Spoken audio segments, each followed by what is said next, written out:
Some people say that mass immigration into the United States can help reduce world poverty. Is that true? Well, no, it's not. And let me show you why.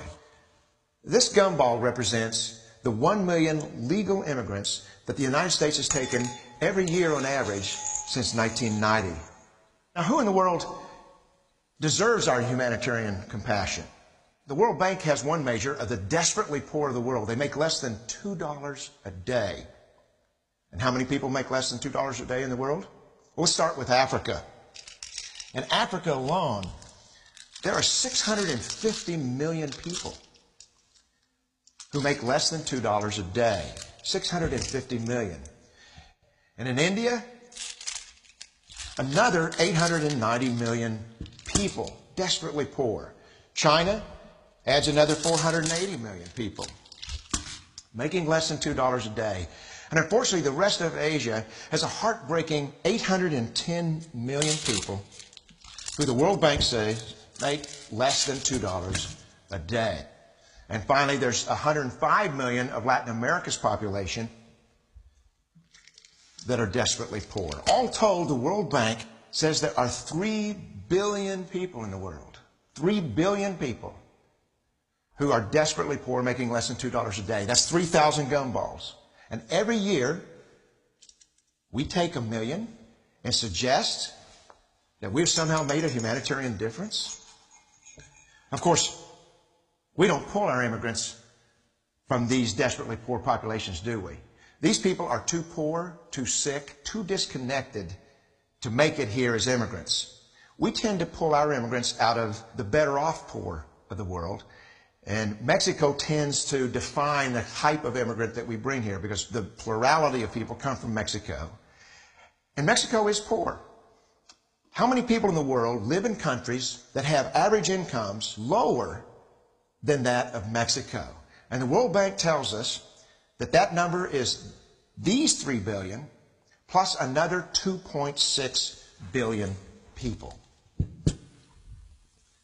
5.6 billion people in the world who live in countries with average incomes below that of Mexico.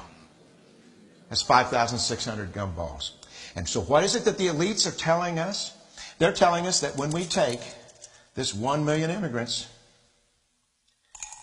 that we somehow or another are tackling world poverty. And we have to do it regardless of the effect on our unemployed, the working poor, the most vulnerable members of our society, regardless of the effect on our natural resources. Even if we went by the most radical proposals in Washington, which are to actually double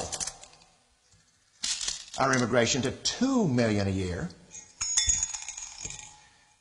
which would totally overwhelm our physical, natural, and social infrastructures, we couldn't make a noticeable difference. And we may be really hurting the impoverished people of the world because the 1 million that we do take are among the most energetic, often the better educated, certainly the most dissatisfied people that if they did not immigrate would be the agents for change to improve the lot of all the people in these countries.